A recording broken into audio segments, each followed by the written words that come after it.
Okay. I hope you can see my screen and understand me clearly. Yeah, I am Malte Heithoff, also from the chair of software engineering, RWTH Aachen. And I want to talk about model-driven engineering and what we can apply on when engineering digital twins. Okay, so what is a digital twin?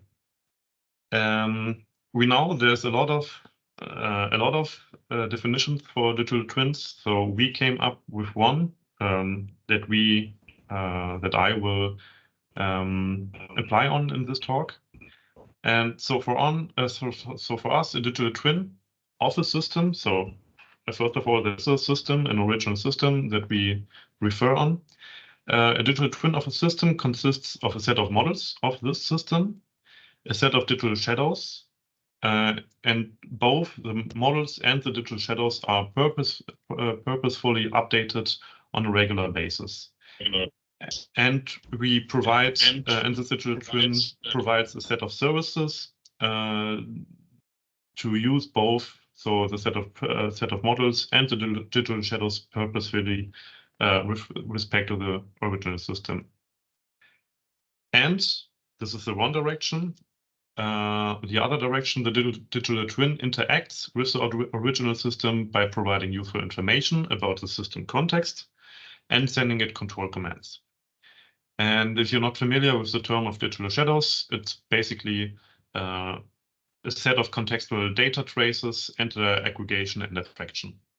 So we have data in the physical or in the original system, and we aggregate or have an abstract view on it, and this is basically the digital shadow. Okay, digital twins have a broad field of application. So, for example, in our main use cases are here hospital transportation, where we use a lot of process mining, wind turbines, where we had a lot of engineering. So we monitored the engineering process. We have a 6-axis industrial robot where we monitor every force that is happening in the process and derive where, for example, some losses are made.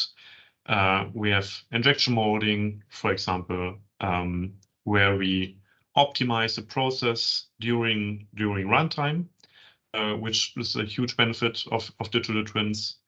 We have civil structures where we monitor the whole life cycle of the structure, the runtime, the developing, and everything all around. Just to mention a few. Okay, so when having this digital twin, maybe like an understanding of what I'm referring to, what is the next step that we want to investigate? So how to actually engineer those digital twins with little as much effort as we can. So we thought of two things. First, the cyber physical systems, which are mostly the target of so the original system of the digital twin, are mostly really complex and consist of multiple components and different functionalities. And creating a digital twin requires a lot of knowledge about the systems, and normally this is domain knowledge about this physical system, and also requires a lot of software engineering skills, and it's really time consuming. And so the problematic here is that the domain knowledge is in the head of the domain expert, and the software engineering skills is in the head of software engineers. And to get those both together, we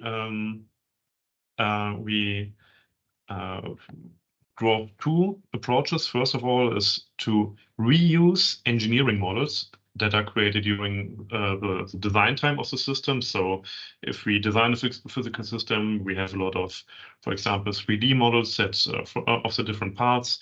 We may have some system models that describe the overall structure or the behavior of it. And we want to reuse those engineering models to derive larger parts for the digital twin, so we can which we can build on. And for example, if we have for example a robot, and we have our engineering models that are which were created in the process of designing this robot, we had we derive from the structural elements of those engineering models.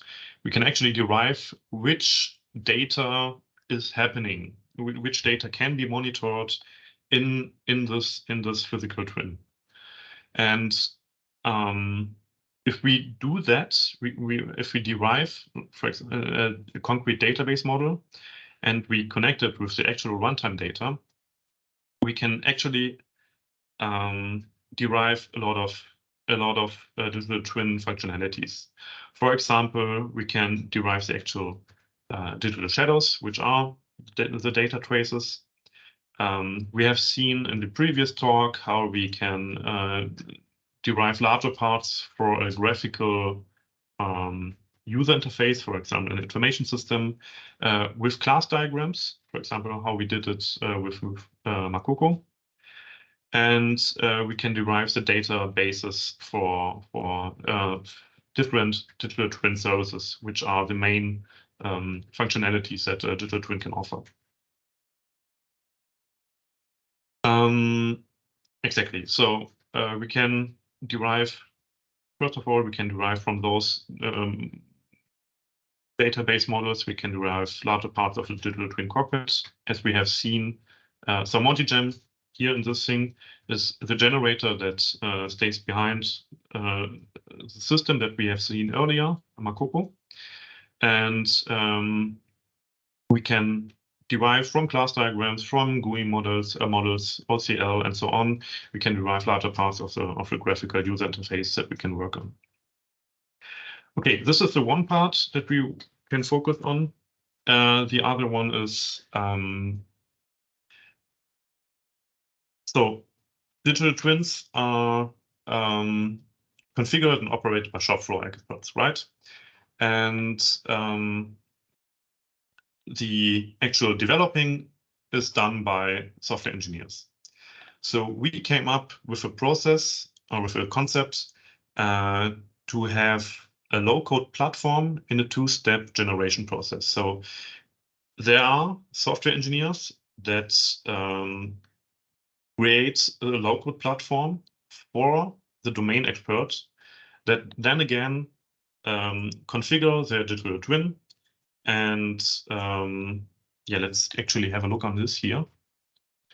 Yeah, we have domain experts. We have software engineers that develop or engineer a low-code platform for our domain experts. And we do this with MontyGem again. And those domain experts then can have a look onto this one and configure the digital twin. And we came up with one architecture for a digital twin that they can work on, that works on a lot of use cases. And having done this allows a domain expert to configure their digital twin, generate a real digital twin instance, and deploy it on hardware. And this is not only configuring one digital twin, but it can also be used to reconfigure this digital twin during runtime. And to just go briefly into this, we can have a look on what we have seen before. Okay, so the actual local platform is designed with, again, MontyGem, and we have can put in all the models that we have seen before, class diagrams, GUI models, OCL, and so on and so forth. And in addition to this, a software engineer, together with the domain expert, develop different domain-specific language plugins. So we define a language for this, and again, we're using our language Monticore, our language workbench Monticore. We develop domain-specific language. We can put a functionality behind this, a model view, a model editor for the sake of editing those models, and having a software engineer defining those DSL or LCDP language plugins allows really targeted functionalities for a domain expert to build.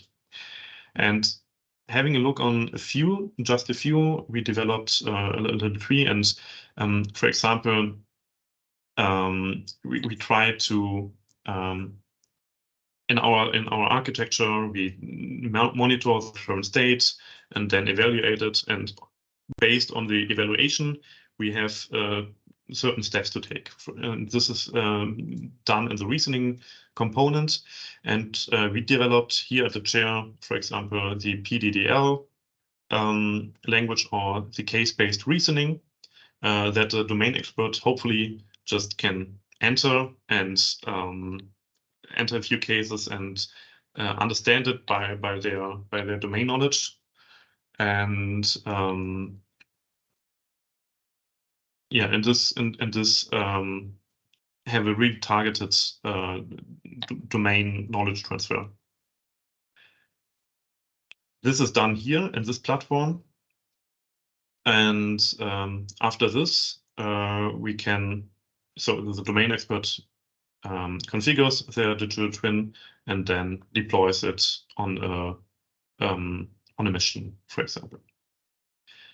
So what we have seen is on the one side, derive information from the actual engineering model, so from the design time of the original system, and then also add new components, specifically model-driven engineering methods, specifically to develop the digital twin that has no real connection to the actual physical twin, but has a semantically understanding for the domain experts. Okay, that was my talk. Thank you for your attention. And I think next would be the Q&A, if I remember correctly.